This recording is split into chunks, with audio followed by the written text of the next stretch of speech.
There's something about you that most people can't quite name. You walk into a room, and before anyone says a word, you already know the temperature of it. That didn't come from reading people. It came from being left alone with them, long before you were ready. At some point in your childhood, the world didn't slow down for you. Nobody handed you a script for what to do when things got hard. So your brain did what brains do under pressure. It adapted. It started noticing patterns. The way silence in a house can mean peace, or mean something's wrong. The way a person's shoulders tighten before their words do.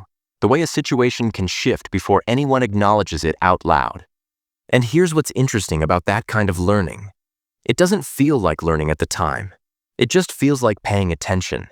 But psychologically, something was being built. Every afternoon you spent figuring things out alone. Every conflict you solved without a referee. Every moment of boredom you sat through until your mind invented something. Those weren't gaps in your upbringing. They were the upbringing. Your nervous system was being trained, not by instruction, but by experience. And experience is the only teacher that actually sticks. But here's where it gets complicated, because that same system that made you capable also made you something else. You became someone who rarely panics, who can sit with uncertainty longer than most people can, who doesn't need the room to validate how you're feeling before you decide how to feel. That sounds like strength, and it is. But it also means you sometimes carry things quietly that probably deserve to be said out loud.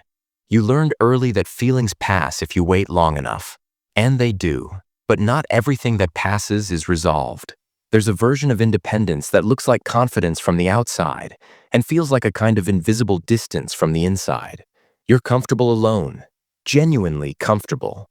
But sometimes comfortable alone and used to doing everything alone are so close together they're hard to tell apart.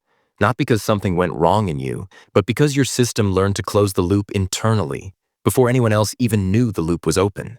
And this is the part most people never say out loud.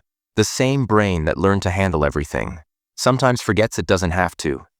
You became capable the way rivers become deep, not by being filled, but by being worn into shape over time. That's not damage. That's just what it looks like when someone learned the world by actually living in it. And maybe that's the most honest thing anyone said to you in a while.